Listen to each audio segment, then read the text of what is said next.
اعوذ باللہ من الشیطان اللعین الرجیم بسم اللہ الرحمن الرحیم الحمد للہ رب العالمین والصلاة والسلام علی اشرف الانبیاء والمرسلین سیدنا ابی القاسم محمد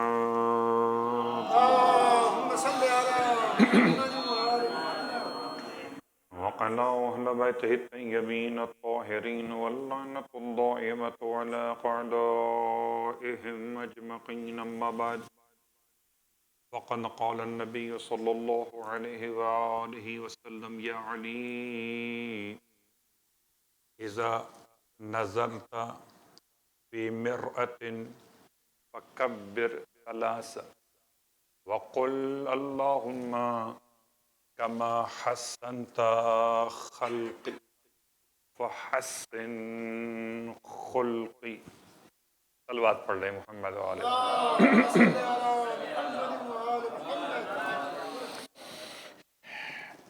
سامعین محترم حاضرین گرامی قدر ماہ مبارک رمضان کی آغائے سیستانی کے اعتبار سے آج پہلی تاریخ یہاں کے رویت کے اعتبار سے کل آپ کی خدمت میں ایک حدیث اللہ کے رسول کی رویت ہلال میں ہلال کے دیکھے جانے کی دعا کے عنوان سے بیان کی تھی، اور آج آپ کی خدمت مقدس میں دوسری حدیث کتاب تحف العقول سے تو اللہ کے رسول نے مولائے کائنات سے ارشاد فرمایا کہ یا علی، اے علی علیہ السلام، اذا نظرت فی مرعت، جب کبھی آپ آئینہ دیکھیے، فکبر ثلاثہ، تو 3 مرتبہ تکبیر کہی۔ جب کبھی آئینہ دیکھیے تو 3 مرتبہ تکبیر کہیے، اور اس کے بعد اللہ کی بارگاہ میں اس طرح سے دعا کیجیے کہ اللہم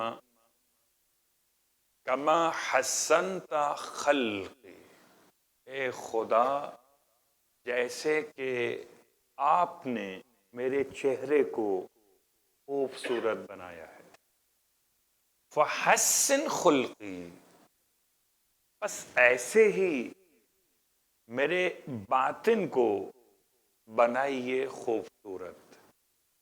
ظاہر کو آپ نے خوبصورت بنایا، اس پر آپ کی حمد ہے۔ آپ میرے اندر والے کو، باطن کو، یعنی کہ اخلاق کو، رویوں کو، بولنے کے طریقے کو اچھا بنائیے۔ انسان زندگی بھر آئینہ دیکھتا ہے، اور کتنی بار اپنے آپ کو آئینے کے سامنے کھڑا کرتا ہے، اپنے بالوں کو سنوارتا ہے۔ بال یاد رہتے ہیں، بالوں کا پروردگار نہیں۔ کتنی بار آنکھوں کو دیکھ کر اپنی آنکھوں کے، اپنے چہرے کے انداز کو سیٹ کرنا چاہتے ہیں، کچھ لگا ہوا تو نہیں ہے؟ لگا ہوا چہرے پر ہو، بتاتا آئینہ ہے۔ صاف نہیں کرتے آئینے کو، صاف کرتے ہیں چہرے کو۔ اسی انداز سے مومن کے لیے آئینہ ہے، صاف کرتے ہیں آئینے کو نہیں، صاف کرتے ہیں اپنے چہرے کو۔ تو یہ روایت اللہ کے رسول کی قدم بقدم ہماری اور آپ کی رہنمائی ہے۔ حد تو یہ ہے کہ اگر کبھی انسان پانی کو دیکھے تو دعا الگ، چاند کو دیکھے تو دعا الگ، آئینے کو دیکھے تو دعا الگ۔ تو ہر ایک موقع اور محل کی دعائیں عطا کی گئی ہیں، اور ہر دعا کا کوئی نہ کوئی فلسفہ اور حکمت موجود ہے۔ 3 مرتبہ تکبیر کہیے جب دیکھیں آئینہ، اور اس کے بعد یہ دعا اگر عربی میں یاد نہ رہے تو آپ اس کا ترجمہ یاد کر لیجئے۔ عام طور پر صبح اٹھنے کے بعد، آفس جانے سے پہلے، یا کسی سے ملاقات کے لیے جانے سے پہلے آپ جب باہر نکلتے تو اپنے آپ کو آراستہ کرتے، اسی موقع پر یہ دعا ہے کہ پروردگار تو نے اتنا حسین بنایا ہے، ظاہر چہرے کو تو اتنا ہی حسین بنا دے میرے اخلاق کو۔ یاد رکھیے گا، چہرہ حسین ہو، نامہ اعمال میں اضافہ نہیں ہوتا، اخلاق حسین ہو، نامہ اعمال وزنی ہو جاتے ہیں۔ آپ میں سے، ہم میں سے کون سا ایسا ہے کہ جو نامہ اعمال کو وزنی نہ کرنا چاہتا؟ بہت عمدہ ہے پیغام کہ آئینہ بھی دیکھیے اور دعا مانگ لیجیے، اور دعا اگر قبول ہو گئی انشاءاللہ تو یقیناً یہاں بھی فائدہ ہے اور آخرت میں بھی فائدہ ہے۔ مسائل میں کل آپ کی خدمت میں جو مسائل بیان کیے گئے وہ آغا سیستانی کے اس کتاب سے بیان کیے گئے اس کتاب کو مرتب کیا گیا ہے ایسے ممالک کے مسائل کے حل کے لیے کہ جہاں انسان زندگی گزارتا ہے اور مختلف اقوام اور مذاہب اور مسالک کے افراد کے ساتھ رہتا ہے، اور چونکہ یہاں پر آپ کی زندگی بھی اسی انداز سے گزرتی ہے، تو اس لیے بجائے توضیح المسائل کے مسائل بیان کرنے کے اس مرتبہ چاہا کہ وہ مسائل بیان کیے جائیں جو آپ کو پیش آ رہے ہیں۔ آج کا پہلا مسئلہ نمبر 39 اس کتاب کے اعتبار سے، گھر کا فرش اور کارپیٹ وغیرہ اگر نجاست کے گرنے سے نجس ہو جائے، سب سے مشکل زندگی ہے کارپیٹ لگانے کے بعد کارپیٹ کو پاک رکھنا مشکل کام ہے، اور پاک کرنا ایک مشکل کام۔ تو لگے ہوئے کارپیٹ پر گھر میں، آفس میں جہاں آپ رہتے ہیں، یا ایسے روم میں اس کو آپ شیئر کر رہے اور آپ پاک کر سکتے ہیں، پہلے معلوم تو ہو کہ نجس ہوا کہ نہیں ہوا۔ نجاست کے گرنے سے نجس ہو جائے اور نجاست کا کوئی مادہ، کوئی ذرہ، کوئی پارٹیکل فرش وغیرہ پر باقی نہ رہے، اوپر سے پارٹیکلز ختم ہو گئے لیکن نجاست تو گری تھی، نجاست کے پارٹیکلز ختم ہونے سے پاک نہیں ہو جائے گا، اسے پاک کیا جا سکتا ہے، اس کو نکال کر ضائع نہیں کیا کریں گے بلکہ پاک کریں گے۔ اس کا طریقہ یہ ہے کہ کسی برتن میں، مگ وغیرہ میں پانی دیجئے، اس پر آب قلیل تھوڑا پانی ڈالا جائے، جب پاک پانی پوری نجس جگہ کو گھیر لے تو پھر اس پر سے پانی کو نکالا جائے۔ اب پانی نکالنے کا طریقہ کیا ہوگا کہ جس کے لیے کپڑے کو نچوڑا جائے یا دبایا جائے، اگر اس کو دبانا نچوڑنا ممکن ہے، یا کوئی برقی مشین یا الیکٹرک وسائل کو استعمال کرتے ہوئے اس پانی کو سک کیا جائے، یا اسے رگڑا جائے، یا کپڑے کے کسی ٹکڑے کے ذریعے سے نکالا جائے، یعنی ایک خشک کپڑا آپ نے لیا، اس پر رکھا، اس کو پریس کیا تاکہ اس فرش کا، کارپیٹ کا پانی کپڑے کے اندر آ جائے، اور اسے نکال کے نچوڑ دیا اس کپڑے کو۔ اس سے فرش اور کارپیٹ وغیرہ پاک ہو جائیں گے۔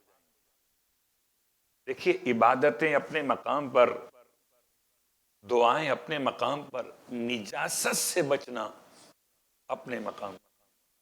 اگر نجاست کا خیال نہیں کریں گے تو آپ کی، میری اور آپ کی نمازوں میں اور دعاؤں میں وہ اثر نہیں آ پائے گا جو کہ آنا چاہیے۔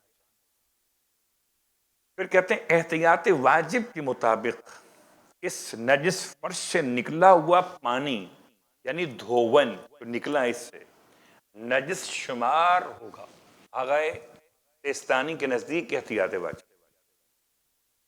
یہ تو بات تھی عام نجاستوں کے مسئلے میں. اگر پیشاب کے علاوہ کسی اور نجاست کے ذریعے کپڑا یا کارپیٹ نجس ہو جائے تو اس کو بھی پاک کرنے کا یہی طریقہ ہے. لیکن یورین کے مسائل خاص طور سے بیان ابھی ہوں گے. جس طرح شیر خوار بچہ یا بچی کا حکم بھی مخصوص ہے اس کے یورین کے کارپیٹ پر گر جانے کے بعد پاک کرنے کے حوالے سے. اس کے مسائل آ رہے ہیں. اگلا مسئلہ نمبر 40.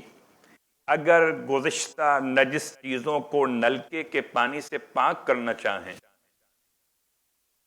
پائپ لگا کر جو کر پانی سے ملا ہوا ہو تو نچوڑنے دبانے یا سک کرنے کے ذریعے پانی کو خارج کرنے کی ضرورت نہیں ہے. یہ کب تھی؟ جبکہ پانی قلیل تھا جس سے پاک کیا آپ نے. اگر پانی کثیر ہو کر ہو تو یہ زحمت پھر نہیں اٹھانی پڑے گی. بلکہ جیسے ہی کر پانی کا یہ پاک پانی جو ہے نجس فرش تک پہنچے گا وہ پاک ہو جائے گا. اگلا مسئلہ 41. اگر کپڑا یعنی کارپیٹ فرش وغیرہ ایسی نجاست کی وجہ سے نجس ہو جائیں جو ٹھوس مادہ رکھتی ہو، یعنی کہ باہر سے آپ آئے تو آپ کے پیر میں لگا ہوا تھا کچھ، یا بچے نے اسٹول پاس کر دیا، یا اس طرح خون گر کر اس کے اوپر کے پارٹیکلز کارپیٹ پر آ گئے اور اس کا اثر باقی رہ جائے جس طرح خون اور منی ہے، تو انہیں بھی پچھلے مسئلے کی طرح سے بیان کیے گئے طریقے سے پاک کیا جا سکتا ہے. بس شرط یہ ہے کہ نجاست کے اوپر کے پارٹیکلز اور اس کا اثر پہلے زائل کیا جائے. ایسا نہیں ہو سکتا کہ ہم پاک کر لیں اور عین نجاست کو دور نہ کیا ہو. یہ تو آپ بہت اچھے انداز سے جانتے ہیں کہ کوئی بھی چیز پاک کرنے سے پہلے نجاست کو دور کیا جاتا ہے. یہ اثر دھونے سے زائل ہو جائے یا کسی اور چیز کے ذریعے سے برطرف کیا جائے تو یہ لازم ہے کہ پہلے ایسا ہو تو یہ پاک شمار کی جائے گی. البتہ اس مسئلے میں اور گزشتہ مسئلے میں جہاں عین نجاست کا اثر باقی نہ تھا یہ فرق ضرور ہے کہ اس مسئلے میں اس پانی کے ذریعے عین نجاست کو برطرف کیا جائے وہ احتیاط واجب کے طور پہ نہیں فتوے کی بنیاد پہ نجس ہوگا. فرق کیا ہے؟ اگر عین نجاست کو ہٹانے کے بعد آپ نے پاک کیا تو اس پانی کا دھوون جو نکلتا ہے غسالہ وہ بنا بر احتیاط واجب آغائے سیستانی کے لحاظ سے نجس تھا اگر عین نجاست کو زائل کرنے کے بعد آپ نے پاک کیا تھا. اور اگر عین نجاست کے رہتے ہوئے پاک کر رہے ہیں تو اب جو اس کا دھوون ہے وہ بنا بر فتوی سید سیستانی نجس شمار کیا جائے گا. یہ بہت باریک سا مسئلہ ہے. آپ کو دونوں صورتوں میں اس کپڑے کو اس مشین کو جس سے آپ سک کر رہے ہیں جو پانی اس سے نکل رہا ہے اس سے پرہیز لازم ہوگا کہ وہ آپ کے لیے نجاست کا حکم رکھتا ہے. اب وہ مسئلہ کہ جو اشارہ کیا گیا پہلے 42. اگر فرش لباس اور کارپیٹ وغیرہ ایسی بچی یا ایسے بچے کے یورین کی وجہ سے پیشاب کی وجہ سے نجس ہو جائے جو دودھ کے علاوہ شاذ اور نادر کوئی غذا کھاتا یعنی اس کی اکثر غذا دودھ ہو کبھی کبھی کچھ کھا لیتا ہو تو اسے پاک کرنے کا طریقہ یہ ہے کہ اس پر ایک ہی دفعہ اتنا آب قلیل ڈالیں کہ پیشاب والی جگہ کو پورا گھیر لے. اس کی طہارت کے بعد طہارت میں استعمال شدہ پانی نچوڑنے اور دبانے کے لیے دبانے کے ذریعے نکالنا ضروری نہیں ہے۔ یہ شیر خوار بچے کے یورین کا مسئلہ باقی نجاستوں سے ذرا ہٹ کر ہے، مگر اس وقت تک جب تک کہ بچہ ٹھوس غذا نہ کھاتا ہو۔ اگلا مسئلہ نمبر 43، پیشاب کی وجہ سے نجس کپڑا پاک کرنے کا طریقہ یہ ہے کہ لوٹے یا پیالے کے ذریعے قلیل پانی نجس کپڑے پہ ڈالا جائے، اور جب پانی نجس جگہ کو گھیر لے تو کپڑے کو نچوڑ کر، اگر بچہ شیر خوار تھا تو نچوڑے بغیر پاک ہو گیا، اگر بچہ اب شیر خوار نہیں ہے، کسی بڑے کا یورین ہے، تو اس کا مسئلہ یہ والا، تو اس کپڑے کو نچوڑ کر اس کا پانی نکالا جائے، پھر دوسری دفعہ بھی اسی عمل کو دہرایا جائے، اس سے کپڑا پاک ہو جائے گا، مگر شرط یہ ہے کہ کپڑے پر پھر یورین کے کوئی بھی آثار باقی نہ ہوں۔ کپڑے کو دھوتے وقت جو پانی اس سے گرے گا وہ احتیاط واجب کے طور پر نجس شمار ہوگا، اور اگر عین نجاست یعنی کہ یورین کے خود عین موجود ہو تو پہلی دفعہ نکلنے والے پانی کی نجاست کا فتویٰ، نچوڑنے والے پانی کی بات ہو رہی ہے۔ ہم کو دونوں مرتبہ ہی اس سے پرہیز کرنا ہے، البتہ دونوں دفعہ کا حکم مختلف ہوگا، کہ جس کپڑے سے آپ نے اس کے اوپر کے پانی کو سک کیا ہے، اب جو دھون نکلا ہے اس سے پرہیز کرنے کے مسئلے میں کہیں احتیاط واجب، کہیں فتویٰ۔ اگلا مسئلہ، باقی 3 منٹ، چلیے اگلا مسئلہ اگلے روز پہ چھوڑتے ہیں، آج آپ سے بات کر لیتے ہیں۔ کل چونکہ آپ نے بات بہت کم کی تھی، اس لیے میں نے آج آپ کو ٹائم کم دیا۔ کوئی آپ کے ذہن میں سوال ہو تو ضرور یاد کیجئے مجھے۔ اللہ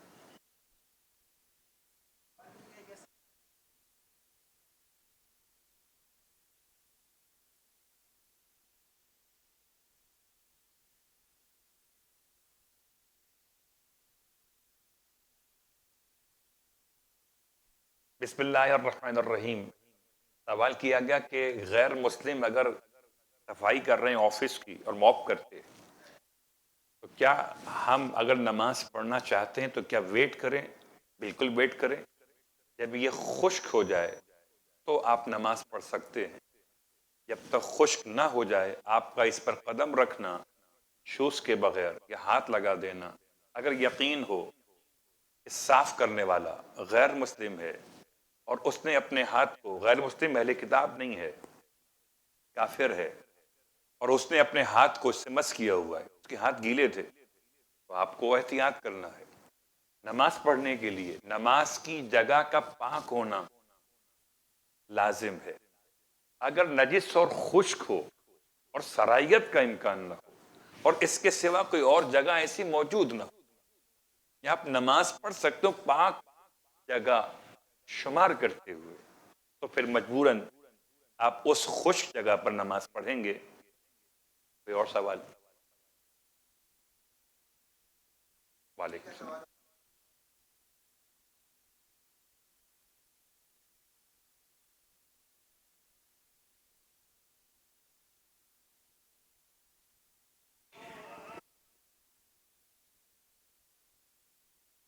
غیر مسلم کے ہاتھ کے بنے ہوئے کھانے کا مسئلہ انشاءاللہ کل بیان کرتے ہیں، چونکہ اذان کا وقت ہوگا۔ صلوات پڑھ لیں محمد و آلہ۔